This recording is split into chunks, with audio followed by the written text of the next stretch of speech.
तो वीडियो के स्टार्टिंग पे हमें यूची होली ग्राउंड को दिखा होता है। वहीं पर हम एक रूम के अंदर का सीन देखते हैं और वही रूम के अंदर हमें निंगत्यांग, एम्प्रेस लो और वेस्ट की क्वीन मदर को दिखा होती है। वो तीनों ही चुप रहती है। निंगत्यांग के लिए ये सिचुएशन बहुत ज़्यादा टेंस रहता है।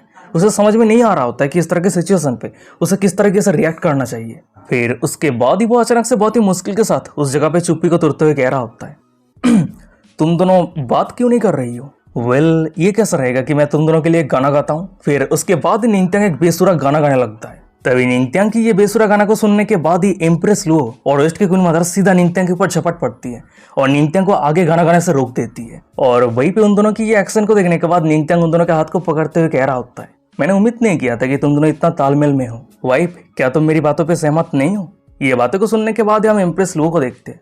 वो मुंह फुलाते हुए अपनी फेस को दूसरी तरफ घुमा लेती है और वही दूसरे साइड पे हमें वेस्ट की क्वीन मदर को दिखाती है। वो निंगत्यांग को कह रही होती है, आप कुछ ज्यादा ही सोच रहे हैं। ये बातों को सुनने के बाद ही हम निंगत्यांग को देखते हैं। वो अचानक से एम्प्रेस लो के सामने ही वेस्ट की क्वीन मदर के कमर को पकड़ के अपने तरफ खींचते हुए कह रहा होता है, अब जब मैं मेरी फर्स्ट वाइफ के साथ बात कर रहा हूँ तो मुझे समझ में नहीं आ रहा है कि मेरी सेकेंड वाइफ यहाँ पे इंटरप्ट क्यों कर रही है। वहीं पे निंगत्यांग की ये बातों को सुनने के बाद वेस्ट की क्वीन मदर थोड़ी शॉक हो जाती है, एम्बेरस हो जाती है। वो अपनी कांपती आवाज में कह रही होती है, क्या सेकेंड वाइफ?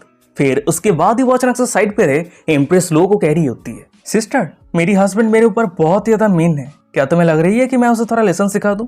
वेस्ट की क्वीन मदर की ये बातों को सुनने के बाद एम्प्रेस लो स्माइल करते हुए कह रही होती है, जब तक मेरी सिस्टर खुश है तब तक सब कुछ सही है। वहीं पे उन दोनों की ये बातों को सुनने के बाद, उन दोनों को इतना करीब देखने के बाद निंगत्यांग थोड़ा शॉक हो जाता है। वो शॉक होते हुए कह रहा होता है, क्या सिस्टर? हे भगवान, तुम दोनों इतना करीब कैसे आ गए? अरे रुक जाओ, ये मत कहना कि तुम दोनों इतने लंबे समय से चुप नहीं थे बल्कि टेलीपैथी के वहां से बात कर रहे थे। तभी निंगत्यांग की ये बातों को सुनने के बाद ही हम वेस्ट की क्वीन मदर को देखते हैं। वो निंगत्यांग को बिस्तर पे सुला देती है। फिर वो निंगत्यांग के ऊपर आते हुए कह रही होती है, पेट्रियास, तो आपने फाइनली गेस कर लिया है।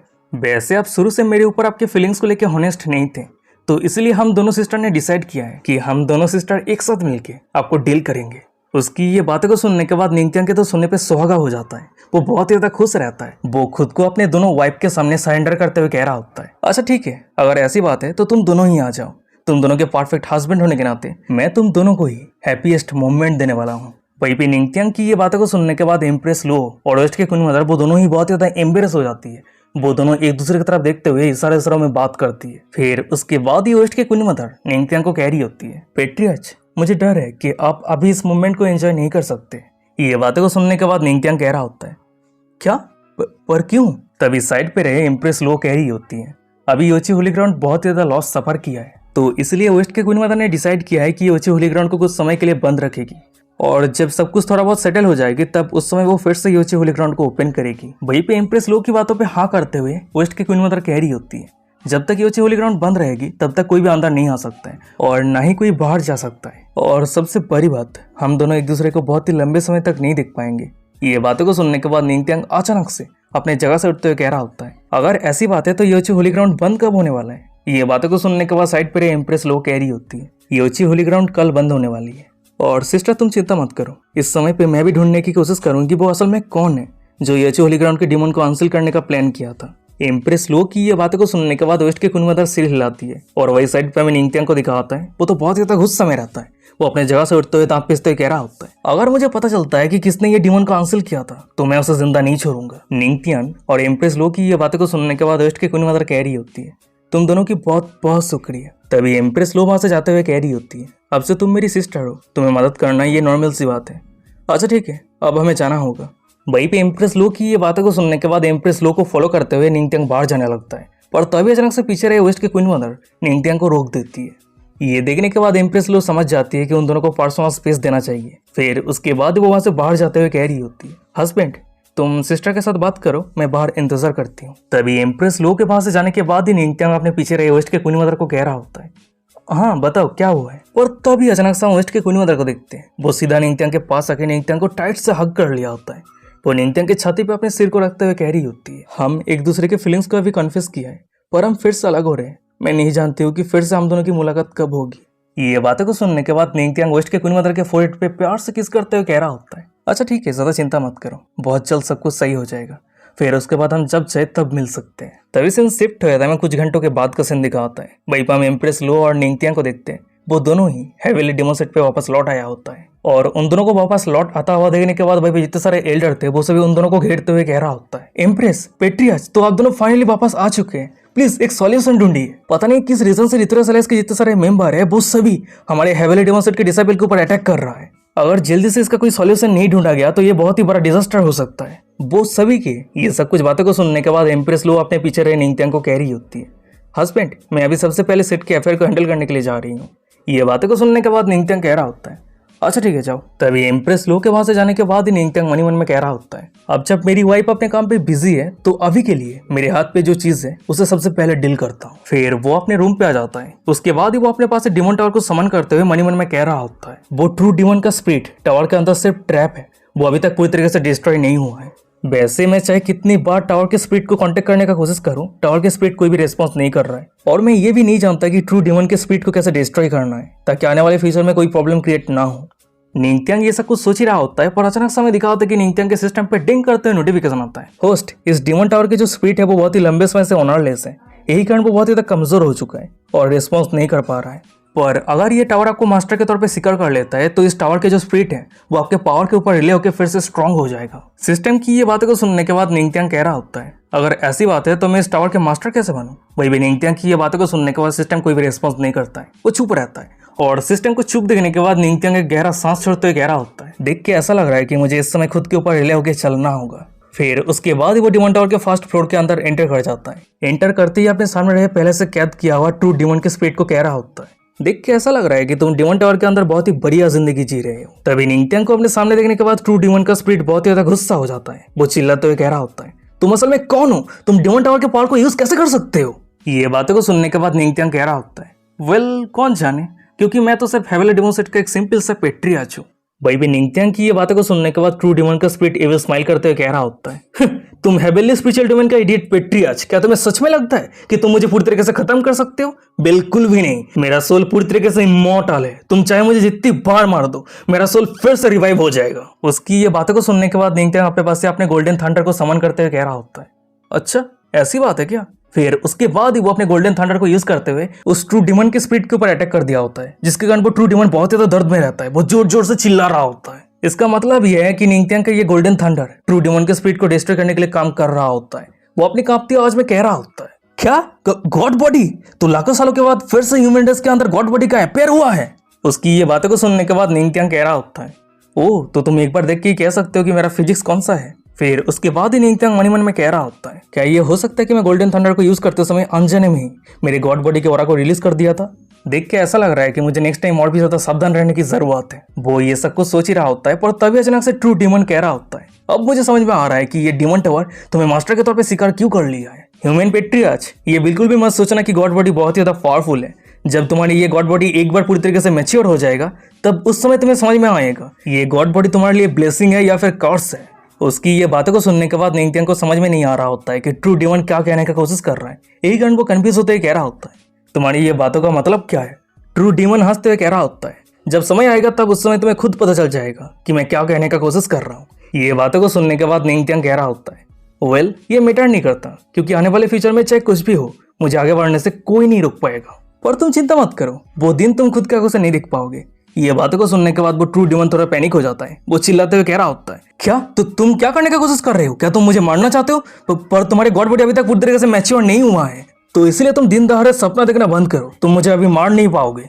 वो अपनी बातें को खत्म किया ही होता है पर अचानक से उस डिमन टावर पे पहले से सील हुआ ब्लडथर्स्टी डिमन निंगत्यांग को कह रहा होता है, मेरे दोस्त अगर तुम चाहो तो ये ट्रू डिमन को मैं मार सकता हूँ और हमें एक साथ मिलकर काम करना होगा, तो बताओ तुम क्या कहते हो। उसकी ये बातों को सुनने के बाद निंगत्यांग कह रहा होता है, तो तुम क्या चाहते हो कि हम किस तरीके से कोलैबोरेट करें।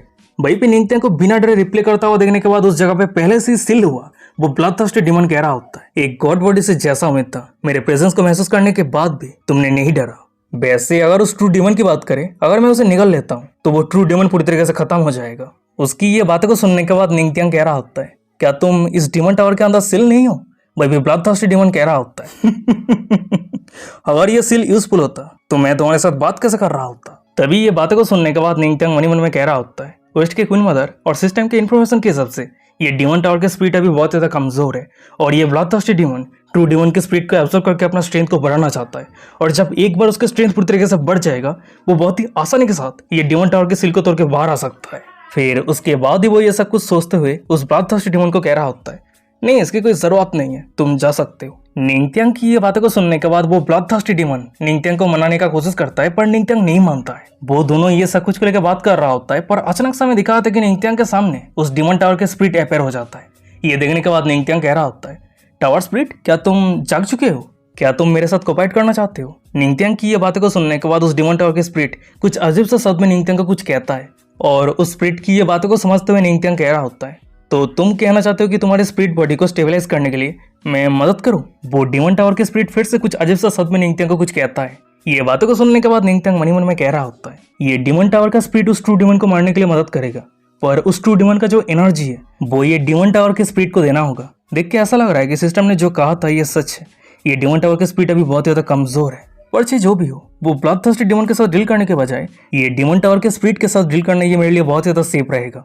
फिर उसके बाद ही निंगत्यांग और उस डिमन टावर के स्पिरिट एक दूसरे को मदद करने के लिए राजी हो जाता है। वो डिमन टावर के स्पिरिट अपने मैजिकल पावर को निंगत्यांग के शरीर के अंदर ट्रांसफर करता है और ट्रांसफर करते ही निंगत्यांग का पावर बहुत ज्यादा बढ़ जाता है। उसका जो गोल्डन थंडर रहता है वो इवॉल्व होकर रेड हो जाता है और भी ज्यादा पावरफुल हो जाता है। तभी निंगत्यांग की ये थंडर पावर को बढ़ता हुआ देखने के बाद वो ट्रू डिमन बहुत ही ज्यादा शॉक हो जाता है, पैनिक हो जाता है। मनी मन में कह रहा होता है, ये बंदा क्या करने जा रहा है? मैं महसूस कर सकता हूँ कि इस बंदे का थंडर पावर और भी ज्यादा बढ़ चुका है। पर वो आगे और कुछ सोच पाता उससे पहले हम निंगत्यांग को देखते हैं। वो अपने न्यू पावरफुल थंडर को यूज करते हुए उस ट्रू डिमन के ऊपर अटैक करते हुए कह रहा होता है, चल अब तुम मरने के लिए तैयार हो जा। वहीं पे निंगत्यांग का ये थंडर उस ट्रू डिमन के स्पिरिट के ऊपर टच होते ही वो ट्रू डिमन का स्पिरिट पूरी तरीके से डिस्ट्रॉय हो जाता है और जो बचा हुआ एनर्जी रहता है वो एनर्जी उस डिमन टावर के स्पिरिट एब्सॉर्ब कर लेता है और इस तरीके से वो ट्रू डिमन का एग्जिस्टेंस इस दुनिया से पूरी तरीके से गायब हो जाता है, वो पूरी तरीके से खत्म हो जाता है। सीन शिफ्ट रहता है, मैं कुछ मिनट के बाद का सीन दिखा होता है। वहीं पे हम निंगत्यांग को देखते हुए उस डिमन टावर से बाहर आ चुका होता है। वो मनी मन में कह रहा होता है, फाइनली वो ट्रू डिमन अब पूरी तरीके से खत्म हो चुका है। मेरा जो गॉड बॉडी का सिगरेट है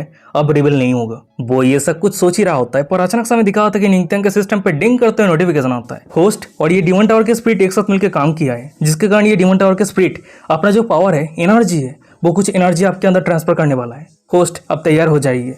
सिस्टम की ये बातों को सुनने के बाद निंगत्यांग स्माइल करते हुए कह रहा होता है, वाओ क्या इतना बढ़िया चीज हो सकता है। वो ये सब कुछ सोच ही रहा होता है पर अचानक से हमें दिखा था कि डिमन टावर का स्पिरिट अपना जो बचा हुआ एनर्जी रहता है वो निंगत्यांग के शरीर के अंदर ट्रांसफर कर देता है और ट्रांसफर करते ही निंगत्यांग का पूरा शरीर स्पिरिचुअल एनर्जी से ओवरफ्लो होने लगता है। और ये देखने के बाद वो बहुत ही ज्यादा शॉक हो जाता है। वो शॉक होते हुए कह रहा होता है, क्या इतना हाई अमाउंट का स्पिरिचुअल एनर्जी? नहीं, मुझे जितना जल्दी हो सके स्पिरिचुअल एनर्जी को रिलीज करना होगा, नहीं तो मैं ब्लास्ट हो जाऊंगा। फिर उसके बाद ही वो अपने रिकॉर्ड ऑफ गॉड टेक्निक को और भी ज्यादा पावरफुल बनाने के लिए जितना सारा स्पिरिचुअल एनर्जी रहता है उस टेक्निक के ऊपर लगा देता है और वही कारण वो टेक्निक और भी ज्यादा पावरफुल हो जाता है और निंगत्यांग का एक धर्म फॉर्म ले लिया होता है। और ये जो पावरफुल स्पिरिचुअल एनर्जी रहता है वो निंगत्यांग के घर के आसपास फैल रहा होता है और यही पावरफुल स्पिरिचुअल एनर्जी को महसूस करते हुए उस जगह पे एम्प्रेस लो आ जाती है। वो निंगत्यांग के ऊपर चिंता करते हुए कह रही होती है, हस्बैंड क्या तुम सही हो? निंगत्यांग कह रहा होता है, मेरी वाइफ देख के ऐसा लग रहा है कि मैं फिर से ब्रेक थ्रू करने जा रहा हूँ। वही भी निंगत्यांग की ये बातें को सुनने के बाद एम्प्रेस लो थोड़ी शॉक हो जाती है। मनी मन में कह रही होती है, कुछ दिन पहले ही वो स्काई किंग रिलम पे ब्रेक थ्रू किया था, अब वो सेलेस्टियल रिलम पे ब्रेक थ्रू करने जा रहा है। सच में मेरी हस्बैंड के कल्टिवेशन स्पीड बहुत ही ज्यादा फास्ट है। फिर उसके बाद ही वो निंगत्यांग के शरीर के अंदर रहे वो वायलेट स्पिरिचुअल एनर्जी को स्टेबल करने के लिए अपनी स्पिरिचुअल एनर्जी ट्रांसफर करती है और एम्प्रेस लो की स्पिरिचुअल एनर्जी रिसीव होने के बाद ही निंगत्यांग के शरीर के अंदर जो वायलेट स्पिरिचुअल एनर्जी रहता है वो पूरी तरीके से शांत हो जाता है और वो वायलेट एनर्जी स्टेबल होने के बाद ही निंगत्यांग सीधा स्काई किंग रिलम से सेलेस्टियल रिलम पे ब्रेक थ्रू कर लेता है। भाई भी निंगत्यांग के सिस्टम पे डिंग करते हुए नोटिफिकेशन आता है, कंग्रेचुलेशन होस्ट, अपने ब्रेक थ्रू कर चुके हैं। आपके करंट कल्टिवेशन लेवल है लेवल 1 सेलेस्टियल रिलम। फिर उसके बाद ही निंगत्यांग अपने कल्टिवेशन पर ब्रेक थ्रू करने के बाद सीधा एम्प्रेस लो के पास आ जाता है। एम्प्रेस लो को हग करते हुए कह रहा होता है, मेरी वाइफ तुम्हारी बहुत बहुत शुक्रिया। अगर तुम अपने स्पिरिचुअल एनर्जी मेरे शरीर के अंदर ट्रांसफर नहीं करती तो शायद मैं नेक्स्ट रिलम पे ब्रेक थ्रू नहीं कर पाता। वैसे तुम्हारी हस्बैंड होने के नाते तुम्हें रिपे करने के लिए मुझे कुछ करना चाहिए, है ना? वहीं पे निंगत्यांग की ये बातों को सुनने के बाद एम्प्रेस लो थोड़ी एम्बेरस हो जाती है। फिर उसके बाद ही वो अपने पास एक लेटर निकालते हुए कह रही होती है, हम ये सब कुछ को लेकर बाद में बात करेंगे, तुम पहले ये देखो। ये बातों को सुनने के बाद निंगत्यांग उस लेटर को अपने हाथ पे ले लिया होता है और रीड करने के बाद ही उसका फेस सीरियस हो जाता है। वो अपने गंभीर आवाज में कह रहा होता है, ओह तो रिथोरेसलाइस और खुद को कंट्रोल नहीं कर पा रहा है, अब वो सभी ओपनली हमारे हेवेली डेमोसेट के डिसेबल के ऊपर अटैक कर रहा है। वहीं पे एम्प्रेस लो कह रही होती है, वो सभी जरूर सोच रहा होगा कि अभी के लिए यूची होली ग्राउंड बंद है, इसलिए हमारे हेवेली डेमोसेट अकेले में कुछ कर नहीं पाएगा। एम्प्रेस लो की ये बातों को सुनने के बाद निंगत्यांग कह रहा होता है, वो सभी खुद को ऋतुराज बुलाते हैं, पर वो सभी का एक भी काम ऋतुराज नहीं है। क्या दूसरों के पीछे लगने के अलावा वो सभी के पास और कोई काम नहीं है? ये बातों को सुनने के बाद एम्प्रेस लो कह रही होती, वो सभी ये सब कुछ हेवनली दाव क्वालिफिकेशन के लिए कर रहा है, क्योंकि पूरे हेवनली स्पिरिचुअल डोमेन के अंदर जब तक मैं यहाँ पे हूँ तब तक कोई भी गॉड रिलम पे ब्रेक थ्रू करने के लिए क्वालिफाइड नहीं है। तभी एम्प्रेस लो की ये बातों को सुनने के बाद निंगत्यांग एम्प्रेस लो को हक करते हुए कह रहा होता है, मुझे पता था मेरी वाइफ एकदम बेस्ट है। वैसे मेरी वाइफ, क्या तुम्हारे पास ऑलरेडी कोई प्लान है? एम्प्रेस लो कह रही होती है, अब जब ऋतुराज अलायंस हम सभी के खिलाफ ट्रिक प्ले कर रहा है तो हम सभी को भी वो सभी के खिलाफ ट्रिक प्ले करना चाहिए। वैसे हनी, मुझे कुछ इन्फॉर्मेशन मिली है कि दोंगसो किंगडम के साउथ ईस्ट पार्ट पे कुछ प्रॉब्लम चल रही है, और अगर मेरी गेस सही रहती है तो ये सब कुछ प्रॉब्लम क्रिएट करने के पीछे बीस्ट टीमिंग सेट का हाथ है। क्या तुम वहीं पे जाके एक बार चेक करके आ सकते हो? एम्प्रेस लो की ये बातें को सुनने के बाद निंगत्यांग कह रहा होता है, क्या बीस्ट टीमिंग सेट? तो वो सभी फिर से आ चुका है? वैसे वाइफ, मेरे पास एक बहुत ही बढ़िया आइडिया है। मैं साउथ पे जाके वो सभी के लिए प्रॉब्लम क्रिएट करूंगा और वो सभी के सारा अटेंशन को छीन लूंगा, और यही सिचुएशन का फायदा रहता है तुम कुछ लोगों को भेजना वो सभी के लेयर को पूरी तरीके से डिस्ट्रॉय करने के लिए, ताकि वो सभी आने वाले फ्यूचर में कोई प्रॉब्लम क्रिएट ना कर पाए। ये बातों को सुनने के बाद एम्प्रेस लो कह रही होती है, हाँ ये हो सकती है, पर अगर वो सभी को पता चल जाता है कि ये सब कुछ के पीछे तुम्हारा हाथ है तो ये थोड़ा बहुत प्रॉब्लमेटिक हो सकती है। ये बातों को सुनने के बाद हम निंगत्यांग को देखते हैं, वो अपने पास से एक मास्क को निकालते हुए कह रहा होता है, ये कोई बड़ी बात नहीं है। फिर उसके बाद वो उस मास्क को पहन लेता है, और मास्क को पहनने के बाद उसका फेस अपीयरेंस चेंज हो जाता है। फिर उसके बाद वो स्माइल करते हुए कह रहा होता है, इस मिशन पे हेवनली डेमन सेट के पेट्रियार्च नहीं बल्कि हेवनली डेमन सेट के डिसाइपल निंगसो पार्टिसिपेट करने वाला है। तभी सीन शिफ्ट हो जाता है, दोंगसो किंगडम के साउथ ईस्ट पार्ट को दिखा होता है, और उसी जगह पे निंगत्यांग का एक बड़ा सा स्टैचू रहता है, और वही स्टैचू के नीचे बहुत सारे लोग इकट्ठा हुआ रहता है, क्योंकि वो सभी को बहुत सारे बीस्ट ने पूरी तरीके से घेर लिया होता है, और वो सभी बीस्ट को कंट्रोल करने वाला कोई और नहीं बल्कि बीस्ट टीमिंग सेट का कुछ डिसाइपल रहता है। तभी एक बुढ़ा कह रहा होता है, ये स्टैचू हमारे पेट्रियार्च का है, सेनाई सिटी का फेथ, जब तक ये स्टैचू है तब तक तुम सभी हम सभी के कुछ नहीं कर सकते। वहीं पे उस बुढ़े की ये बातों को सुनने के बाद बीस्ट टीमिंग सेट का एक डिसाइपल हंसते हुए कह रहा होता है, अरे तुम सभी के दोंगसो किंगडम पे कोई सपोर्टर है कि नहीं? पहले रॉयल फैमिली पूरी तरीके से डिस्ट्रॉय हो गया, अब जब तुम सभी अपने दुश्मन को फेस कर रहे हो तब एक सिंपल सा स्टैचू का सहारा ले रहे हो? क्या तुम सभी को लगता है कि ये स्टोन स्टैचू तुम सभी को बचा पाएगा? उसकी ये बातों को सुनने के बाद सामने उस बुड्ढे के साइड पर एक लड़की कह रही होती है, जब से हेवनली डेमन सेट दोंगसो किंगडम को अपने कब्जे में लिया है तब से दोंगसो किंगडम के जितने सारे लोग हैं वो सभी अपने शांति से जिंदगी जी रहा है। उस लड़की की ये बातों को सुनने के बाद बीस्ट टीमिंग सेट के डिसाइपल कह रहा होता है, अगर तुम सभी नहीं चाहते हो कि मैं स्टैचू को पूरी तरीके से डिस्ट्रॉय कर दूं तो तुम सभी जल्दी से मेरे सामने घुटने टेक के माफी मांगो। उसकी ये बातों को सुनने के बाद सामने वो बुड्ढा घुटने टेकते हुए कह रहा होता है, अच्छा ठीक है मैं घुटने टेक रहा हूँ, पर प्लीज हमारे पेट्रियार्च के स्टैचू को डिस्ट्रॉय मत करना।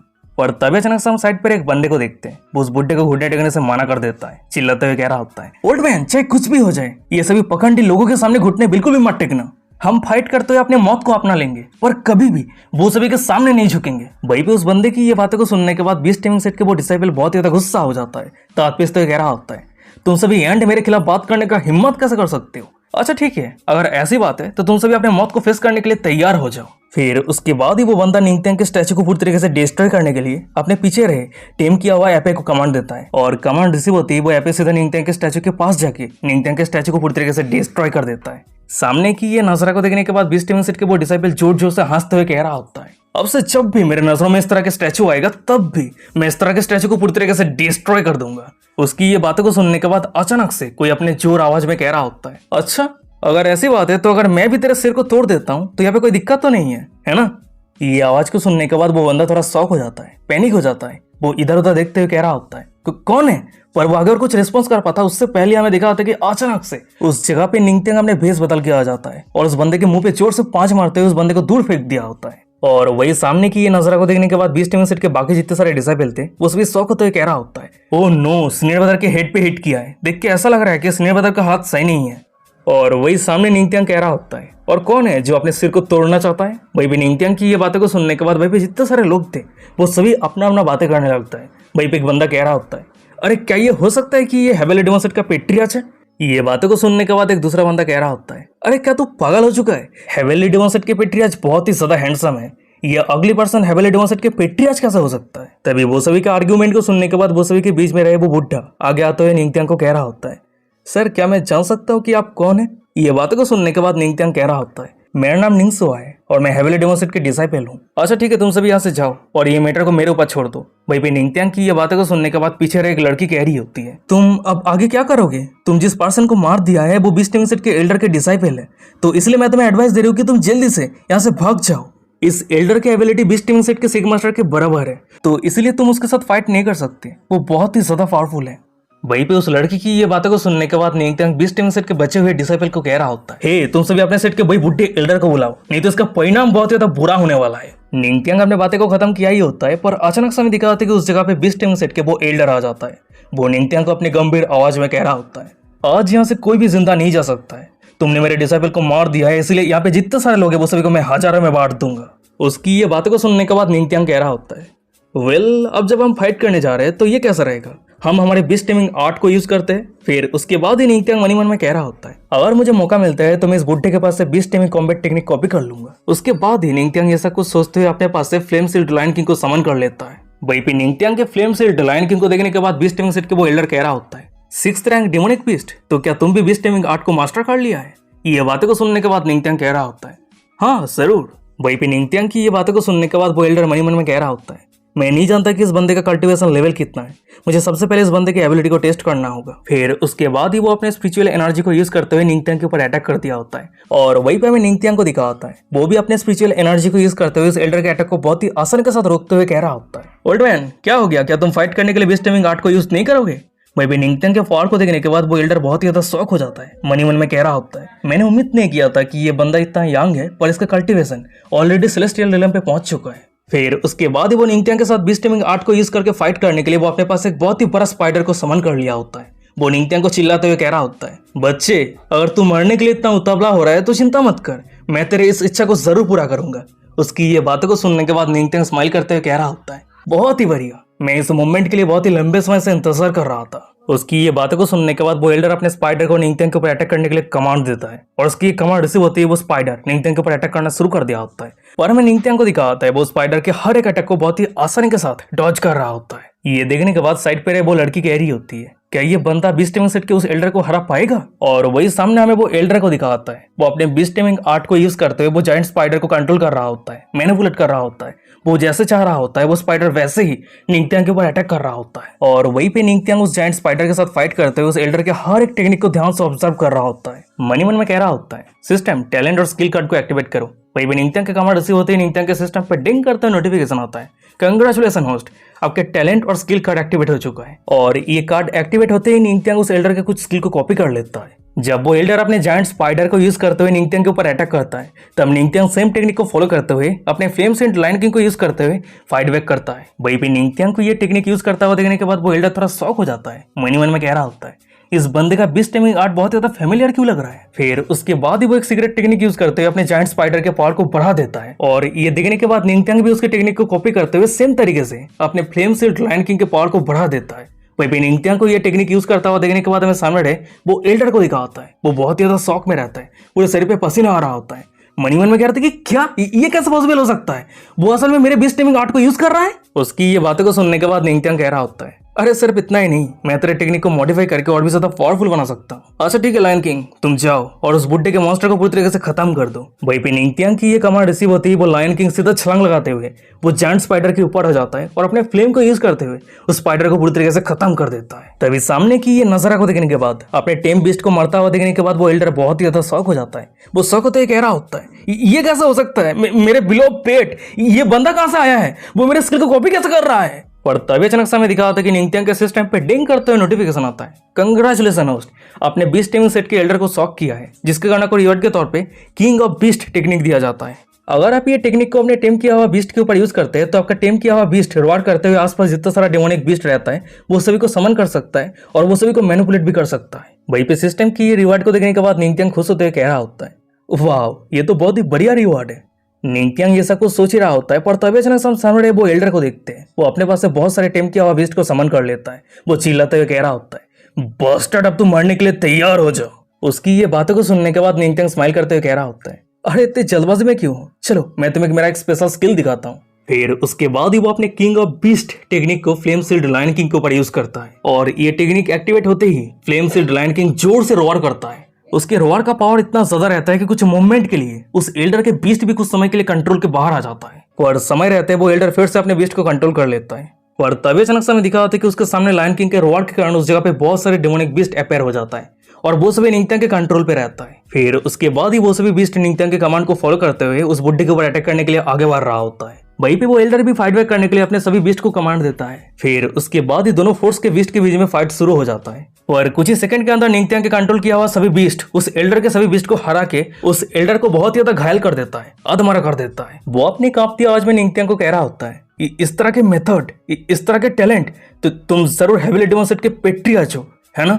ये बातों को सुनने के बाद निंगत्यांग उसके छाती पे पैर रखते हुए कह रहा होता है, अब जब तुम्हें पता चल चुका है कि मैं कौन हूँ तो तुम शांति से मर सकते हो। फिर उसके बाद ही निंगत्यांग उसकी छाती पे जोर से किक मारते हुए उस बीस्ट टेमिंग सेट के एल्डर को पूरी तरीके से खत्म कर देता है। भाई सामने की ये नजारा को देखने के बाद भाई पे जितने सारे लोग थे वो सभी बहुत ही ज्यादा शौक में रहता है। एक बुड्ढा शौक होते हुए कह रहा होता है, ये एक हेवनली पनिशमेंट है, पेट्रियर्च के स्टैचू को तोड़ने का परिणाम यही होता है। और तभी साइड पर एक लड़की निंगत्यांग को कह रही होती है, सीनियर ब्रदर निंग, क्या सेठ ने अकेला तुमको यहाँ पे भेजा है। ये बातों को सुनने के बाद निंगत्यांग कह रहा होता है, वेल सुप्रीम एल्डर मुझे सबसे ज्यादा ट्रस्ट करता है तो इसलिए वो सभी मुझे अकेला ही यहीं पे भेजा है। वैसे जूनियर सिस्टर, क्या यहाँ पे कोई आसपास बीस्ट टेमिंग सेट का बेसमेंट है। ये बातों को सुनने के बाद वो लड़की कह रही होती है, अगर वो सभी के बेसमेंट की बात करें तो 10,000 बीस्ट वैली पे वो सभी के एक बेसमेंट है। वैसे बीस्ट टेमिंग सेट ने नोटिस किया है कि 10,000 बीस्ट वैली पे स्पेशल कुछ है, यही कारण उस जगह पे सिक्योरिटी बहुत ही ज्यादा टाइट है। अगर मेरी केस सही रहती है तो वो सभी को उस जगह पे कोई ट्रेजर मिला है। ये बातों को सुनने के बाद ही निंगत्यांग वहां से जाते हुए मनी मन में कह रहा होता है, अगर ऐसी बात है तो मुझे उस जगह पे जाके एक बार चेक करके देखना चाहिए।